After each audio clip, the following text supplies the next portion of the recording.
365 দিনে কোনোদিন ছেলেরা তোমরা যারা ফজরের নামাজ পড়ো না, তুমি বলো না বাপ এত শক্ত এত পাষাণ কেমনে হইলা?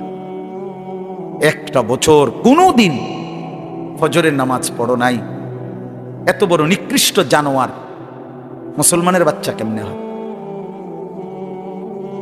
বলেন? এত বড় জানোয়ার একটা মানুষের বাচ্চা কেমনে হয়? এটা কি পরিমাণ হাইওয়ান, এটা কত বড় হাইওয়ান, কত বড় জন্তু, কত বড় পশু। এক বছর 365 দিনে এই হাইওয়ান কোনোদিন ফজরের নামাজ পড়ে না। শুধু এক বছর, খবর নিলে দেখবেন 10 বছর, খবর নিলে দেখবেন 5 বছর। জানোয়ারের মতো, ইয়াহুদির মতো, খ্রিস্টানের মতো চুল রাইখা তৃপ্তি বোধ করে। এর চাইতে অসভ্যতা, এর চাইতে নিকৃষ্ট রুচি, এত বিকৃত মানসিকতা কোন জন্তু জানোয়ারেরও হয় না। জন্তু জানোয়ার। তোমরা যে সমস্ত ছেলের চুল ইয়াহুদির মতো, খ্রিস্টানের মতো, বেঈমানের মতো, বেটা তুমি একদম নিম্ন রুচির মানুষ, একেবারে ফসা মানুষ বেটা, তুই ফালতু লোক বেটা, তুই বেটা, তোর কোনো রুচি বলতে কিছু নাই বেটা, তোর কোনো রুচিবোধ নাই বেটা। তার মতো মুসলমানের বাচ্চা হইয়া মুসলমানের ঘরে জন্ম নিয়া বেটা আল্লাহর আজান শুনলি, ডান কানে বাম কানে তোরে আজান দিছে, এক পবিত্র মা তোরে 2টা বছর দুধ পান করাইছে বেটা, কোন শরমে বেটা তুই ওই বেঈমানদের মতো চুল কাটলি বেটা? ওদের কোনো জাতপাত আছে না, ওদের কোনো ইজ্জত আছে না, সম্মান আছে? আল্লাহ তাআলা কোরআনুল কারীমে বলছে ইন্নামাল মুশরিকুনা নাজাস। কোরআনের আয়াত কিনা? আল্লাহ বলছে সমস্ত মুশরিক নাপাক, নাজাসুন নাজাস। সমস্ত ইহুদি নাপাক, সমস্ত খ্রিস্টান নাপাক, সমস্ত হিন্দু নাপাক, সমস্ত বৌদ্ধ নাপাক, সমস্ত নাস্তিক নাপাক, সমস্ত মুরতাদ নাপাক, সমস্ত বেঈমান নাপাক। কার মতো বেটা চুল রাখি? আরে জায়গা বেটা পেশাব করে পানি লস না বেটা। কোন সভ্য থেকে শিখলি বেটা? এটা কার থেকে শিখলি? জীবনে 2-4 অক্ষর পড়ালেখাও করো নাই, 2-4 শব্দ পড়ো নাই তোমরা ছেলেরা। মানুষ এত অভদ্র অপবিত্র হয় কেন? কোরআনুল কারীমের মধ্যে আছে, আল্লাহ তাআলা বলে বান্দা, কি আজীব কথা, কোরআন শরীফে আছে বান্দা কোনোভাবেই যদি পানি নাই, ঠিক আছে, ফাইন লাম তাজিদু মাআন ফাতায়াম্মামু সাঈদান তাইয়্যিবা, তাহলে মাটি দিয়ে, পবিত্র মাটি দিয়ে তায়াম্মুম করো, তবুও নিজেকে পবিত্র বানাও। যদি বলি আল্লাহ পানি নাই, ঠিক আছে, তো মাটি দিয়ে হলেও পবিত্র হইতে হবে, এত তাড়াহুড়া কা? পানি আইও, পানি পাইয়া লই, এরকম শুরু করলেন? কোরআন শরীফের সরাসরি আয়াত। আল্লাহ তাআলা বলে জানো, ওয়ালাকিন ইউরিদু লিইউতাহহিরাকুম, আল্লাহ বলেন আমি না আমার ইমানদার বান্দাকে সারাক্ষণ পবিত্রই দেখতে চাই। দোস্ত আমার, এটা কোরআন শরীফের আয়াত। ওয়ালাকিন ইউরিদু লিইউতাহহিরাকুম, আমি আমার বান্দাকে পবিত্র, মুমিন আমার সে, ও অন্য কেউ না, ও আমার ইমানদার বান্দা। তো ইয়া আইয়ুহাল্লাযীনা আমানু ইযা কুমতুম ইলাস সালাতি ফাগসিলু ওয়ুজুহাকুম, এই আয়াতের মধ্যে, এই আয়াতের অন্তর্ভুক্ত অংশ এটা। ওয়ালাকিন ইউরিদু লিইউতাহহিরাকুম, ইমানদার পানি নাই, ঠিক আছে, তায়াম্মুম করো মাটি দিয়ে। কেন এমন তাড়াহুড়া? আল্লাহ তাআলা বলে আমি যে তোমাকে পবিত্র দেখতে চাই, আমি কে তোমাকে পবিত্র। ফীহি রিজালুন ইউহিব্বুনা আন ইয়াতাতাহহারু আল্লাহু ইউহিব্বুল মুত্তাহহিরিন। কোরআন শরীফের আয়াত আছে, আল্লাহ বলে বন্ধু আপনার কিছু সাহাবীকে আমি দেখছি, আল্লাহ প্রশংসা করতেছে। মদিনার কুবা একটা এলাকা, যেখানে নবীজি মদিনার মক্কা থেকে হিজরত করে এসে প্রথম ঢুকছিলেন। এই হিজরত করে আইসা প্রথম যেখানে ঢুকছেন, এই জায়গাটার নাম হলো কুবা নগরী। কুবা কি নাম? এই কুবা। এই এলাকার যারা সাহাবী ছিল, ওনাদের একটা অভ্যাস ছিল, ওনারা ওই সময় পানির তীব্র সংকট ছিল, পানি কম ছিল আর কি। তো তীব্র পানির সংকট থাকার পরেও ওনারা খাবারের পানি, রান্নার পানি মানে ভাত তরকারি রান্নার যে পানি আর খাবারের পানি কম খাইতো, কম ব্যবহার করত। এখান থেকে পানি বাঁচাইয়া পেশাব পায়খানার পবিত্রতার জন্য যে পানি দরকার, ওইখানে তারা পর্যাপ্ত পরিমাণ পানি ব্যবহার করত, যেন পবিত্রতার মধ্যে কোনো কমতি না। আল্লাহর কসম, এই কথাইটা, তাদের এই আখলাক আচরণটা আল্লাহ এত পছন্দ করছে, কোরআন শরীফের আয়াত নাজিল করে ডাইরেক্ট তাদের প্রশংসায় আল্লাহ বলছে ফিহি রিজালুন, আপনার সাহাবীদের মধ্যে কিছু লোক এমন আছে আমি দেখতেছি ইউহিব্বুনা আন ইয়াতাতাহহারু, যারা ভালোভাবে পবিত্রতা অর্জন করাটাকে খুব পছন্দ করে। আল্লাহু ইউহিব্বুল মুত্তাহিরিন, নবী শুনায়ে দেন এমন পবিত্রতা অর্জনকারীদেরকে আমি আল্লাহও ভীষণ ভালোবাসি। তোরে আল্লাহ ঘৃণা করে। যুবক, তোদের যাদের প্যান্টে পেশাব, তোরা যারা টয়লেট পেপার ব্যবহার করো না, তুই নিকৃষ্ট রুচির মানুষ বেটা, ফালতু বেটা, ফালতু বেটা। চুল কেবল চুলের পিছনের দিকে ফিরাস বেটা, এতে মানে একটা কেমন লাগে। হ্যাঁ, সামান্য সামান্য সহপাঠী বা সামান্য সেরকম আর সেরকম লাগতেছে তোরে দোস্ত, জিঙ্গাইলে না বলে সেরকমটা কেডা? সেরকম ঠিক আছে লাগতেছে, আমিও কই, কিন্তু সে কে যার মতো লাগতে আছে? এইতে কেডা যে যার মতো? সেরকম তো বুঝছি, সেরকমটাকে সেরকম কি গাঁজাখোর না ফুট্টাখোর না বাবাখোর না ডাইলখোর না হারামখোর না মদখোর না ইয়াবাখোর? তার মতো লাগতেছে তারে জিঙ্গা। তুই যে আমারে কইলি সেরকম লাগতে আছে, হেতে কেডা তার মতো লাগতে আছে আমারে? কথা বলেন। হ্যাঁ, তো জিঙ্গাইলি কবে দোস্ত ফুট্টাখোরের মতো লাগে, তোর বাবাখোরের মতো লাগে তো। কারণ কোন ভদ্র মানুষ, ইমানদার, নামাজি, কোন চরিত্রবান পবিত্র মানুষ নাপাক থাকতে পারে না। তো তাহলে তো এটা বুঝাই যায় তোরে কার মতো লাগে বেটা। হ্যাঁ, নাই তো হে বলুক যে দোস্ত তোর চুল দেখে মনে হয় পুরা বাইজিদ বুঝতাম, তোর একদম জুনায়েদ বাগদাদির মতো লাগতে আছে, এমন নি? তাহলে তোর চোর ডাকাতের মতোই তো লাগে। আস্তাগফিরুল্লাহ, আস্তাগফিরুল্লাহ। প্রিয় ভাই আমার, বন্ধু আমার, আখিরাত যেন ভুলে না যাই। মহান আল্লাহ পাক রব্বুল আলামিন এই কোরআনুল কারীমের মধ্যে বারবার আমাদেরকে আখিরাত মনে করাইছে। আমাদের জিন্দেগি ঈমানের জিন্দেগি, আমাদের জিন্দেগি পবিত্র জীবন ভাইয়া। আমরা শুধুই দুনিয়ার জন্য না, শুধু দুনিয়ার জন্য, দুনিয়ার জন্য আল্লাহ তাআলা কোরআন শরীফে আছে ওয়াদারনি ওয়াল মুকাদ্দিবিনা উলিন নি'মাতি ওয়া মাহিলহুম কালিলা। আল্লাহ বলছে, হে আমার বান্দারা, নাফরমান পাপীদেরকে অল্প সময়ের জন্য দুনিয়া ভোগ করতে দাও, ওদেরকে দুনিয়া খাওয়াইয়া পড়াইয়া এরপরে আমি নিয়ে আসবো, আমি এই জন্যই বানাইছি। কিন্তু তোমরা মুমিন, তোমরা ইমানদার, তোমাদেরকে আমি আল্লাহ তাআলা জান্নাতের জন্য বানাইছি, জান্নাতের জন্য। উইদ্দাত লিল মুত্তাকিন, মুমিনদের জন্যই জান্নাত। 20 বছরের অসংখ্য সাহাবী যুদ্ধের ময়দানে সেনাপতি ছিলেন, সেনাপতি ছিলেন।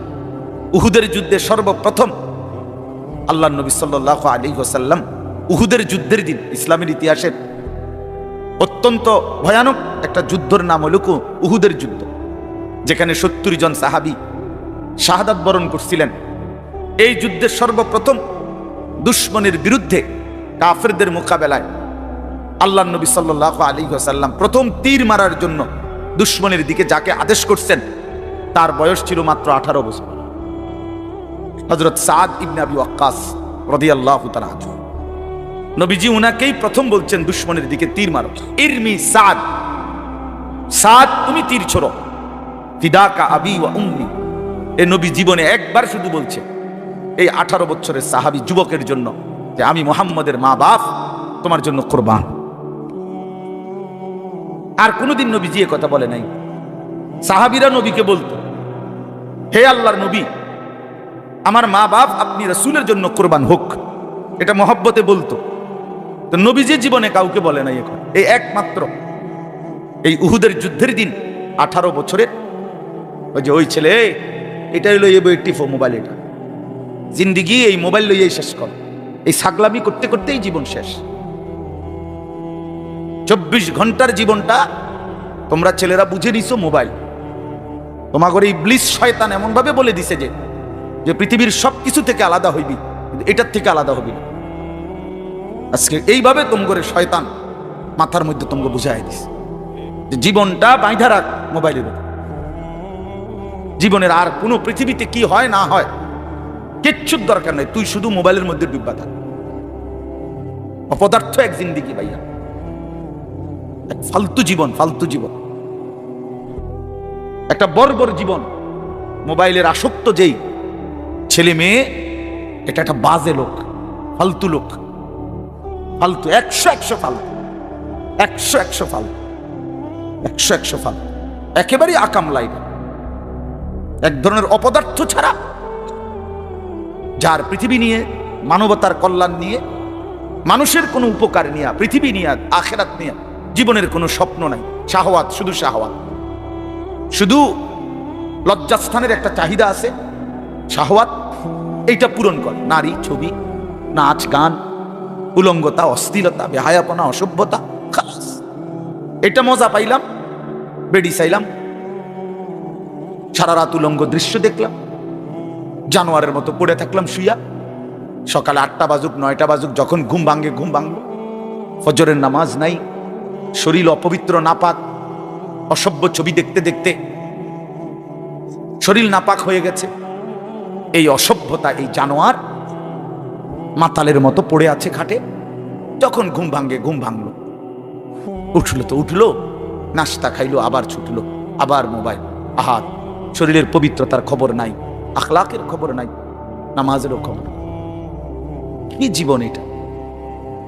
এই জীবনের চাইতে জানোয়ারের জীবন অনেক ভালো। এটা জন্তু, জানোয়ারও এর চাইতে আগে উঠে যায়, এর চাইতে আগে উঠে।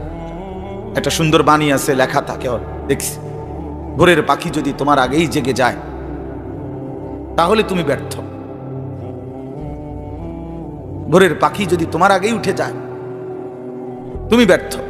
তোমার আগে উঠবে কেন? তুমি মানুষ, আশরাফুল মাখলুকাত, আল্লাহর সর্বশ্রেষ্ঠ সৃষ্টি, তুমিই তো আগে উঠবার কথা। তোমরা এই কি জীবন বাছাই করে নিছো ছেলেরা? তোমরাই বলতে পারো বাবা, তোমার জন্য আমি আটকাবো না, আমার জন্য তুমি আটকাইবা না। কেউ কারোর জন্য আটকাবে না ছেলেরা, মনে রাখো। একদিন তোমার বাপ তোমার বাপের মতো করে কবরে চলে যাবে। এই যাই দৌড়ঝাপ করছে বেচারা কামাই করার, একদিন দেখবা তোমার রাইখা সে চলে গেছে। একদিন তুমিও চলে যাইবা। এই বন্ধু বান্ধব, আড্ডা, এগুলো সব থাইকা যাবে। দুনিয়ার জায়গায় থাকবে। তুমি মরবা যেদিন, আমি মরবো যেদিন, সেদিনও সূর্য উঠবে, চাঁদ উঠবে, পৃথিবীর এই ব্যস্ততা থাকবে, মানুষের দৌড়ঝাঁপ থাকবে, দোকানপাট সব খুলবে, বাজার ব্যবসা চলবে, শুধু আমি নাই। শুধু কি আমি নাই, আর সবই কি স্বার্থপর দুনিয়া। কেউ তোমার জন্য 1 ঘন্টাও থামবে না, কেউ না। কারো হাতে সময় নাই ভাইয়া, কারো হাতে সময়। বহুতই বড় স্বার্থপর এক দুনিয়া এটা। এজন্য বুদ্ধিমান সে, নবীজি বলছে, আল কাইয়িসু মান দানা নাফসাহু ওয়া আমিলা লিমা বা'দাল মাউত। বুদ্ধিমান তো সে যে নিজের হিসাব করে, নিজের হিসাব রাখে এবং মৃত্যু পরবর্তীর জন্য আমল করে। রাসূলুল্লাহ সাল্লাল্লাহু আলাইহি সাল্লাম বলছে, এক সাহাবী জিজ্ঞেস করছে, ইয়া রাসূলুল্লাহ, মান আকিয়াসুন নাস ওয়া আহজামুন নাস? সবচেয়ে বিচক্ষণ, বুদ্ধিমান, বিবেকবান কে? নবীজি সাল্লাল্লাহু আলাইহি ওয়াসাল্লাম বলেন, আকসারুহুম যিকরান লিল মাউত, বেশি বেশি যে মৃত্যুকে স্মরণ করে, ওয়া আকসারুহুম ইস্তিআদাদান লিল মাউত, এবং বেশি বেশি যে মৃত্যুর জন্য প্রস্তুতি গ্রহণ করে। সে বুদ্ধিমান, সে বুদ্ধিমান। কুরআনুল কারীমের মধ্যে আল্লাহ তাআলা বলেন, ওয়া ইন্নাদ দারাল আখিরাতা লাহিয়াল হায়াওয়ান। ছেলেরা মোবাইল যদি কয়জন হাতে আছে নামায় ফেলো, হাতের থেকে মোবাইলটা নামায়া শোনো ভাই, আমার দিকে তাকাইয়া শোনো, ভালো হবে ভাই।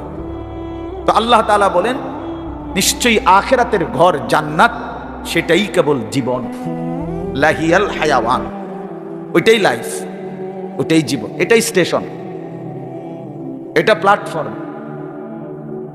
এই জন্য ট্রেন স্টেশনে যত অত্যাধুনিক এসি থাকুক, বাসের প্ল্যাটফর্মে যত অত্যাধুনিক রোমে হোক, লোকটা কেবল ছটফট করে, একটু পর পর ঘড়ি দেখে, টিকিট দেখে, বাইরে উকি দেয়, বাস আই না। আরে ভাই এরকম করেন কেন? এসি চলতেছে, বসে না থাকবে। আর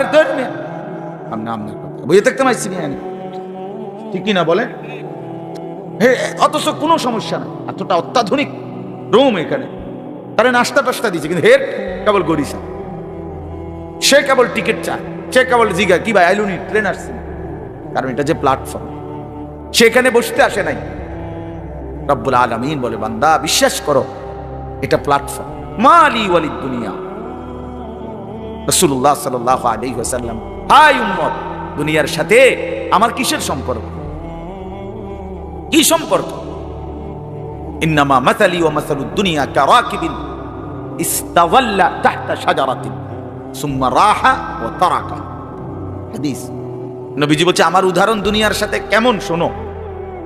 এমন এক পথিক লম্বা পথে বহু দূর কোথাও যাবে, রওনা দিছে, প্রচন্ড রৌদ্র, ভীষণ রৌদ্রে পথিক এতটাই ঘামে ভিজে গেছে যে এই জন্য সে একটা গাছের নিচে একটু বাতাসের জন্য একটু বসছে, শরীরটা যাতে একটু ঠান্ডা হয়, গরম লাগতেছে।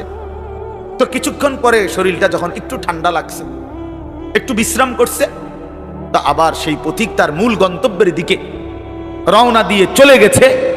তারা কাহা, গাছটাকে গাছের জায়গাতেই রেখে গেছে। নবীজি বলেন, ঠিক এমন আমি তো আখিরাতের পথিক, আমি তো জান্নাতের যাত্রী, আমি তো আখিরাতের মুসাফির, আমি তো যাচ্ছি সেখানে।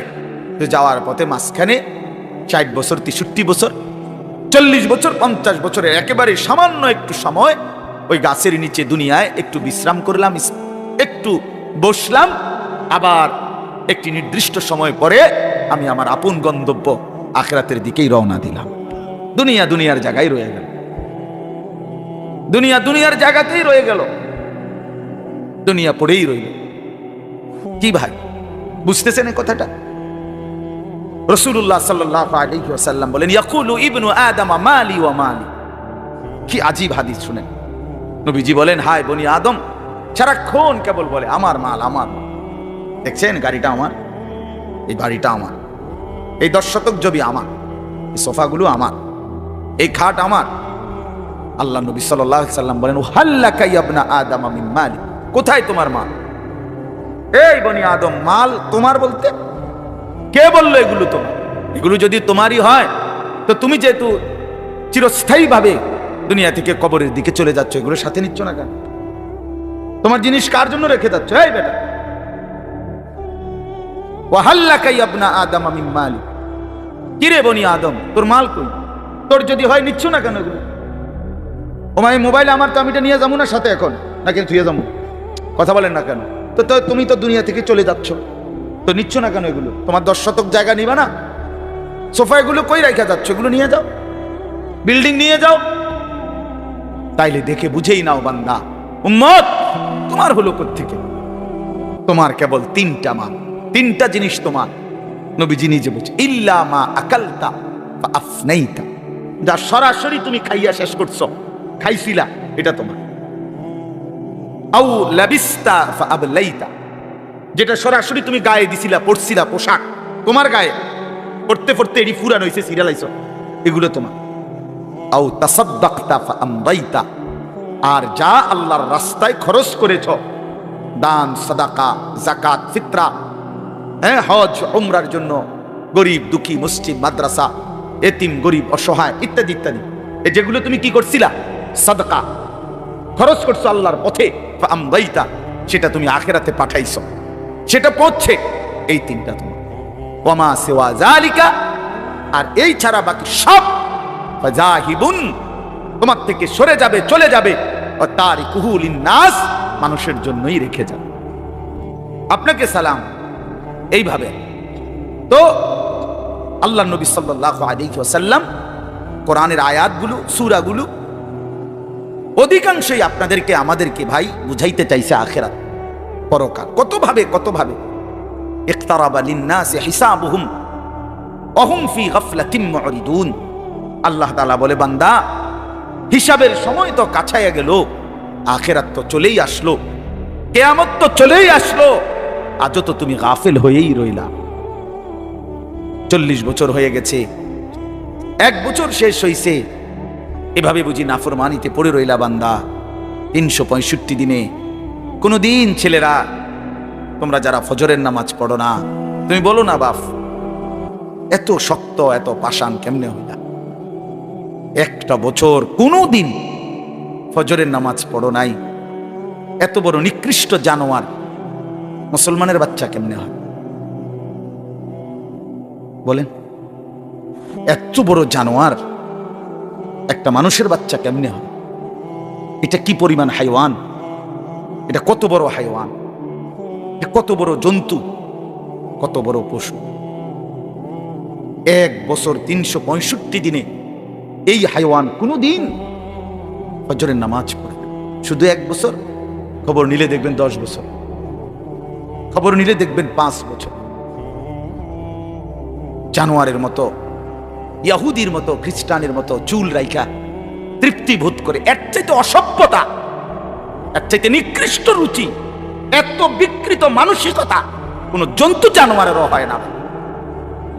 জন্তু জানোয়ার, তোমরা যে সমস্ত ছেলের চুল ইহুদির মতো, খ্রিস্টানের মতো, বেঈমানের মতো, বেটা তুমি একদম নিম্ন রুচির মানুষ, একেবারে ফসা মানুষ বেটা, তুই বেটা ফালতু লোক বেটা, তুই বেটা তোর কোনো রুচি বলতে কিছু নাই বেটা, তোর কোনো রুচিবোধ নাই বেটা। তার মতো মুসলমানের বাচ্চা হইয়া মুসলমানের ঘরে জন্ম নিয়া বেটা আল্লাহর আজান শুনলি, ডান কানে বাম কানে তোরে আজান দিছে, এক পবিত্র মা তোরে 2টা বছর দুধ পান করাইছে বেটা, কোন শরমে বেটা তুই ওই বেঈমানদের মতো চুল কাটলি বেটা? ওদের কোনো জাতপাত আছে না, ওদের কোনো ইজ্জত আছে না, সম্মান আছে? আল্লাহ তাআলা কোরআনুল কারীমে বলছে ইন্নামাল মুশরিকুনা নাজাস, কোরআনের আয়াত কিনা? আল্লাহ বলছে সমস্ত মুশরিক নাপাক, নাজাসুন নাজাস, সমস্ত ইহুদি নাপাক, সমস্ত খ্রিস্টান নাপাক, সমস্ত হিন্দু নাপাক, সমস্ত বৌদ্ধ নাপাক, সমস্ত নাস্তিক নাপাক, সমস্ত মুরতাদ নাপাক, সমস্ত বেঈমান নাপাক। কার মতো বেটা চুল রাখতে আরে যাইকা বেটা পেশাব করে পানি লস না বেটা? কোন সভ্য থেকে শিখলি বেটা? এটা কার থেকে শিখলি? জীবনে 2-4 অক্ষর পড়ালেখাও করো নাই, 2-4 শব্দ পড়ো নাই তোমরা ছেলেরা? মানুষ এত অভদ্র অপবিত্র হয় কেন?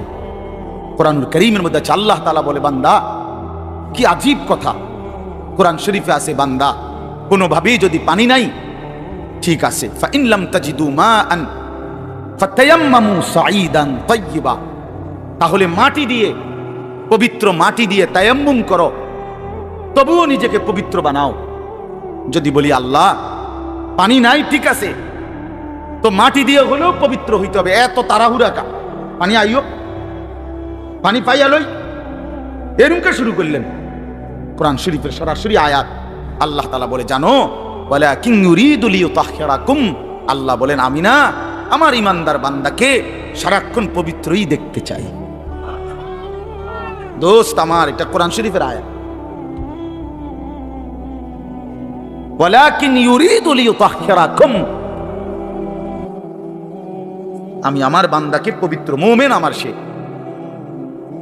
ও অন্য কেউ না, ও আমার ইমানদার বান্দা। তো ইয়া আইয়ুহাল্লাযীনা আমানু ইযা কুমতুম ইলাস সালাতি ফাগসিলু ওয়ুজুহাকুম, এই আয়াতের মধ্যে, এই আয়াতের অন্তর্ভুক্ত অংশ এটা। ওয়ালাকিন ইউরিদু লিইউতাহহিরাকুম, ইমানদার পানি নাই, ঠিক আছে, তায়াম্মুম করো মাটি। কেন এমন তাড়াহুড়া? আল্লাহ তাআলা বলে আমি যে তোমাকে পবিত্র দেখতে চাই, আমি কে তোমাকে পবিত্র। ফীহি রিজালুন ইউহিব্বুনা আন ইয়াতাতাহহারু আল্লাহু ইউহিব্বুল মুত্তাহহিরিন। কোরআন শরীফের আয়াত আছে, আল্লাহ বলে বন্ধু আপনার কিছু সাহাবীকে আমি দেখছি, আল্লাহ প্রশংসা করতেছে। মদিনার কুবা একটা এলাকা, যেখানে নবীজি মদিনার মক্কা থেকে হিজরত করে এসে প্রথম ঢুকছিলেন। এই হিজরত করে আইসা প্রথম যেখানে ঢুকছেন, এই জায়গাটার নাম হলো কুবা নগরী। কুবা কি নাম? এই কুবা। এই এলাকার যারা সাহাবী ছিল, ওনাদের একটা অভ্যাস ছিল, ওনারা ওই সময় পানির তীব্র সংকট ছিল, পানি কম ছিল আর কি। তো তীব্র পানির সংকট থাকার পরেও ওনারা খাবারের পানি, রান্নার পানি, মানে ভাত তরকারি রান্নার যে পানি আর খাবারের পানি কম খাইতো, কম ব্যবহার করত। এখান থেকে পানি বাঁচাইয়া পেশাব পায়খানার পবিত্রতার জন্য যে পানি দরকার ওইখানে তারা পর্যাপ্ত পরিমাণ পানি ব্যবহার করত, যেন পবিত্রতার মধ্যে কোনো কমতি না। আল্লাহর কসম, এই কথাইটা, তাদের এই আখলাক আচরণটা আল্লাহ এত পছন্দ করছে, কোরআন শরীফের আয়াত নাজিল করে ডাইরেক্ট তাদের প্রশংসায় আল্লাহ বলছে ফিহি রিজালুন, আপনার সাহাবীদের মধ্যে কিছু লোক এমন আছে আমি দেখতেছি ইউহিব্বুনা আন ইয়াতাতাহহারু, যারা ভালোভাবে পবিত্রতা অর্জন করাটাকে খুব পছন্দ করে। আল্লাহু ইউহিব্বুল মুত্তাহিরিন, নবী শুনায়ে দেন এমন পবিত্রতা অর্জনকারীদেরকে আমি আল্লাহও ভীষণ ভালোবাসি। তোরে আল্লাহ ঘৃণা করে। যুবক, তোদের যাদের প্যান্টে পেশাব, তোরা যারা টয়লেট পেপার ব্যবহার করো না, তুই নিকৃষ্ট রুচির মানুষ বেটা, ফালতু বেটা, ফালতু বেটা। চুল কেবল চুলের পিছনের দিকে ফিরাজ বেটা, এতে মানে একটা কেমন লাগে। হ্যাঁ, সামান্য সামান্য সহপাঠী বা সামান্য সেরকম আর সেরকম লাগতেছে তোরে দোস্ত, জিঙ্গাইলে না বলে সেরকমটা কেডা? সেরকম ঠিক আছে লাগতেছে, আমিও কই, কিন্তু সে কে যার মতো লাগতে আছে? হেইতে কেডা যে যার মতো? সেরকম তো বুঝছি, সেরকমটাকে সেরকম কি গাঁজাখোর না ফুট্টাখোর না বাবাখোর না ডাইলখোর না হারামখোর না মদখোর না ইয়াবাখোর? তার মতো লাগতেছে তারে জিঙ্গা। তুই যে আমারে কইলি সেরকম লাগতে আছে, হেতে কেডা তার মতো লাগতে আছে আমারে? কথা বলেন। হ্যাঁ, তো জিঙ্গাইলে কবে দোস্ত ফুট্টাখোরের মতো লাগে, তোর বাবাখোরের মতো লাগে তো। কারণ কোন ভদ্র মানুষ, ইমানদার, নামাজি, কোন চরিত্রবান পবিত্র মানুষ নাপাক থাকতে পারে না। তো তাহলে তো এটা বুঝাই যায় তোরে কার মতো লাগে বেটা। হ্যাঁ, নাই তো হে বলুক যে দোস্ত তোর চুল দেখে মনে হয় বুড়া বাইজিদ বুঝতাম, তোর একদম জুনায়েদ বাগদাদির মতো লাগতে আছে, এমন নি? তাহলে তোর চোর ডাকাইতের মতোই তো লাগে। আস্তাগফিরুল্লাহ, আস্তাগফিরুল্লাহ। প্রিয় ভাই আমার, বন্ধু আমার, আখিরাত যেন ভুলে না যাই। মহান আল্লাহ পাক রব্বুল আলামিন এই কোরআনুল কারীমের মধ্যে বারবার আমাদেরকে আখিরাত মনে করাইছে। আমাদের জিন্দেগি ঈমানের জিন্দেগি, আমাদের জিন্দেগি পবিত্র জীবন ভাইয়া। আমরা শুধুই দুনিয়ার জন্য না, শুধু দুনিয়ার জন্য, দুনিয়ার জন্য আল্লাহ তাআলা কোরআন শরীফে আছে ওয়াদারনি ওয়াল মুকাদ্দিবিনা উলিন নি'মাতি ওয়া মাহিলহুম কালিলা। আল্লাহ বলছে, হে আমার বান্দারা, নাফরমান পাপীদেরকে অল্প সময়ের জন্য দুনিয়া ভোগ করতে দাও, ওদেরকে দুনিয়া খাওয়াইয়া পড়াইয়া এরপরে আমি নিয়ে আসবো, আমি এই জন্যই বানাইছি। কিন্তু তোমরা মুমিন, তোমরা ইমানদার, তোমাদেরকে আমি আল্লাহ তাআলা জান্নাতের জন্য বানাইছি, জান্নাতের জন্য। উইদ্দাত লিল মুত্তাকিন, মুমিনদের জন্যই জান্নাত, মুত্তাকিদের জন্যই জান্নাত। একটা বেঈমানও জাহান্নাম থেকে মুক্তি পাবে না। কোন কাফের, কোন বেঈমান, কোন হিন্দু, কোন বৌদ্ধ, কোন ইহুদি, কোন খ্রিস্টান, কোন নাস্তিক, মুরতাদ পরকালে, পরকালে এক ঢোক, এক জাররা, এক লোকমা, এক ঢোক পানি মিলবে না, সুখ মিলবে না। ঈমানবিহীন সমস্ত ভালো কাজ আখিরাতের বিচারে পরিত্যক্ত, মারদুদ, বাতিল। ঈমান সত্য। মৃত্যু পরবর্তী যেই কোনো বিনিময়ের জন্য, উত্তম বিনিময় পেতে হলে কি লাগবে? ঈমান জরুরি, ঈমান জরুরি। ঈমান হারা সর্বহারা, আল্লাহ হারা সর্বহারা, সর্বহারা। তো এই জন্য আল্লাহ তাআলা আমাদেরকে বানাইছিনি আখিরাতের জন্য, আখিরাতে নিজের জন্য। খালাকতুল আশিয়া আলি আজালিক ও খালাকতুকা লি। আল্লাহ বলছে, বান্দা গোটা দুনিয়া আমি তোমার জন্য বানাইছি, তোমারে শুধু আমার জন্য বানাইছি। সারে দুনিয়া তেরে লিয়ে, তু সিরফ মেরে লিয়ে। বাহ, এই কথা ভাবলেই তো অবাক। আমার তো খুব ভালো লাগে যে কয় কি মালিক। हाँ, सारे दुनिया तेरे लिए, तू सिर्फ मेरे लिए।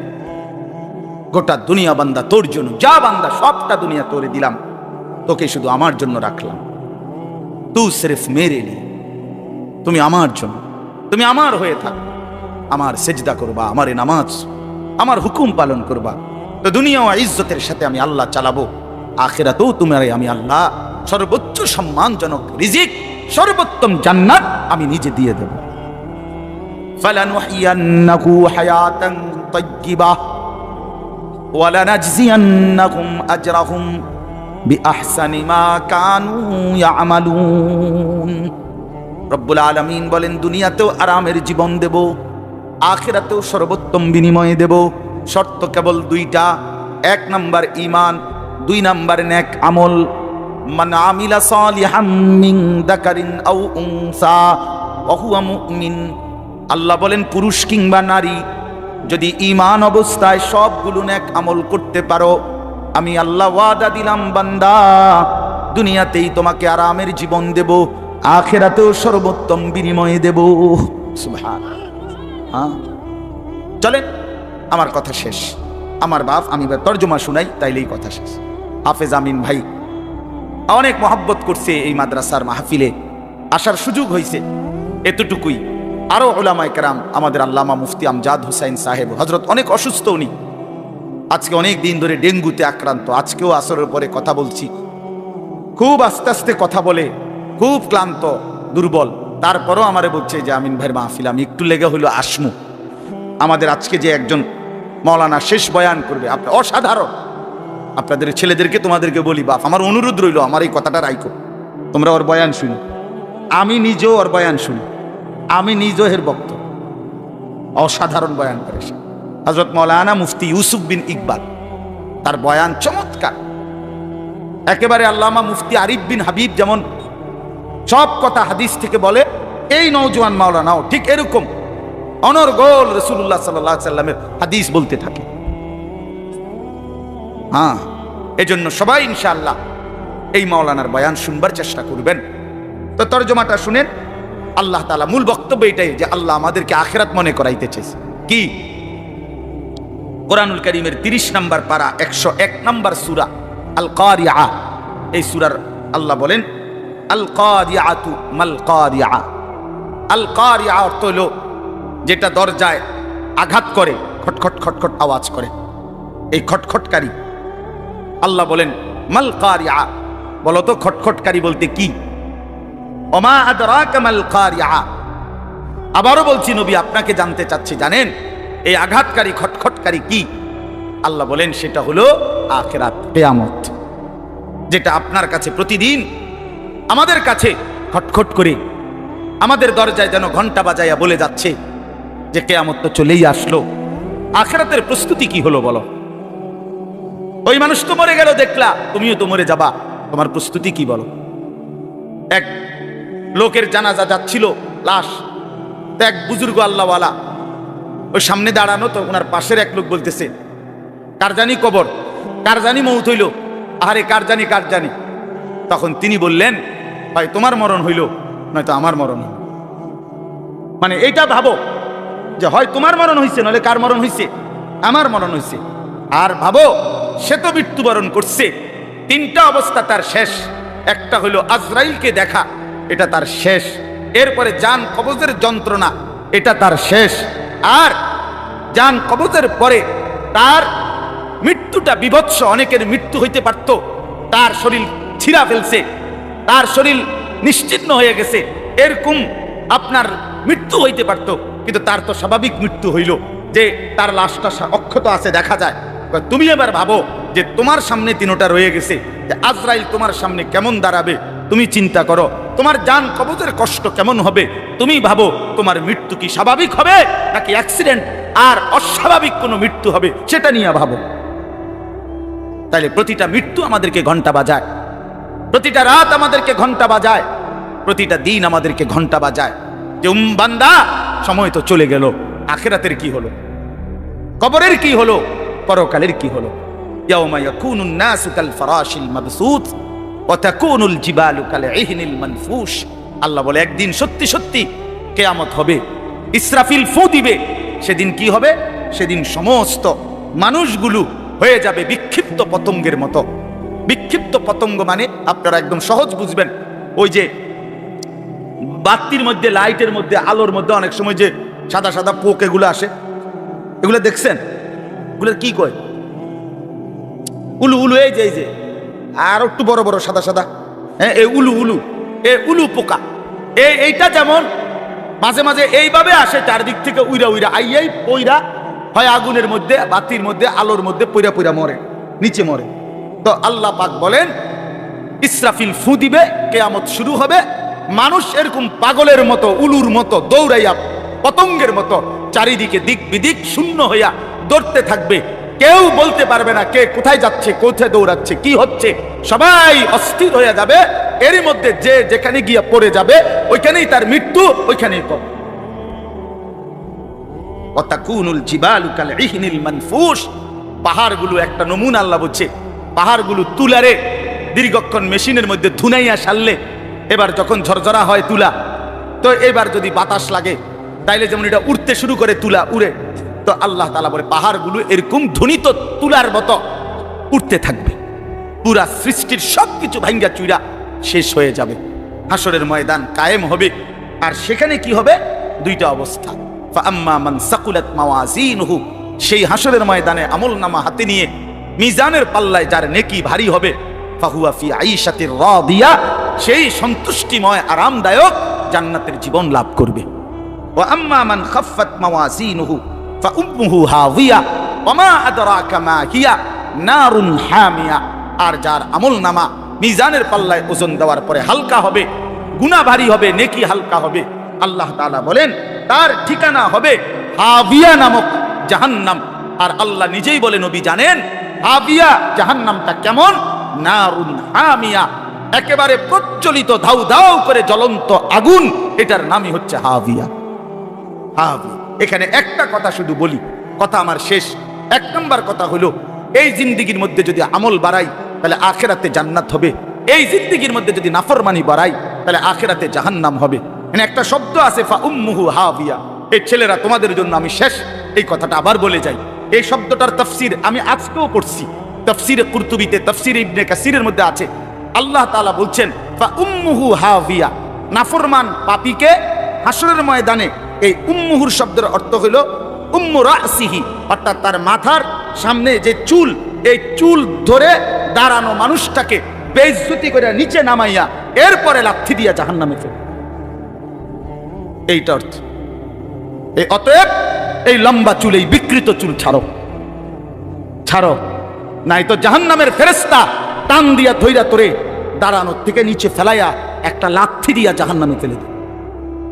তখন বুঝবা, তখন বুঝবা।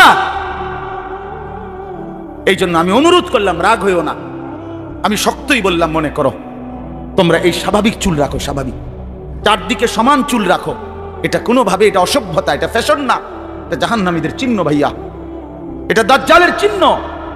দয়া করে আমার এই কথা ফিরাই দিও না, ফিরাই দিও না। যুবক, নিয়ত করো ইনশাআল্লাহ। ছেলেরা, ছেলেরা নিয়ত করো, বলো যুবক ইনশাআল্লাহ, পাক্কা নিয়ত করো ইনশাআল্লাহ। তোমাদের যুবক আগামী দিনের জন্য, ইসলামের জন্য রেডি হইতে হবে। তোমরা নামাজ পড়তেই হবে বাবা। আল্লাহকে রাজি না করলে আমার মাতৃভূমিও নিরাপদ থাকবে না।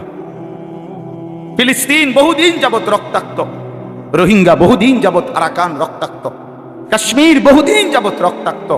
আজ আমার মাতৃভূমিও শহীদ সাইফুল ইসলামের রক্তে রঞ্জিত।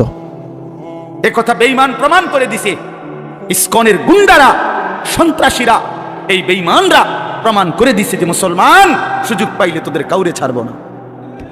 কি হুজুর, কি পাবলিক, কাউরে ছাড়বো না। হ্যাঁ, বইয়া বইয়া মোবাইল টিপো, টিপো, বইয়া বইয়া নারী দেখো। একদিন যখন বেঈমান গর্দানে ছুরি রাখবে, সেদিন বুঝবা আল্লাহ কি জিনিস,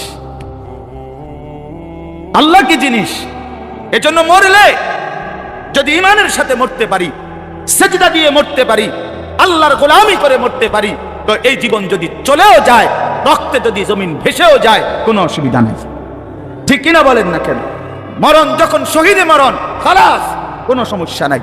ইমানের মৃত্যু ব্যর্থ না, শহীদের মৃত্যু ব্যর্থ না। কিন্তু যদি নাফরমানির মৃত্যু হয়, যদি বেনামাজি মৃত্যু হয়, যদি শরীর নাপাক, প্যান্ট নাপাক, নারী দেখতে দেখতে, উলঙ্গ ছবি দেখতে দেখতে, তো এই অবস্থায় যদি তোর মরণ হয় বেটা, কি হবে তোমার? কি হবে বাবা? এজন্য দয়া করে আখিরাতের জন্য প্রস্তুতি নাও, পরকালের সামান বানাও, নিজের আখিরাত সুন্দর করো।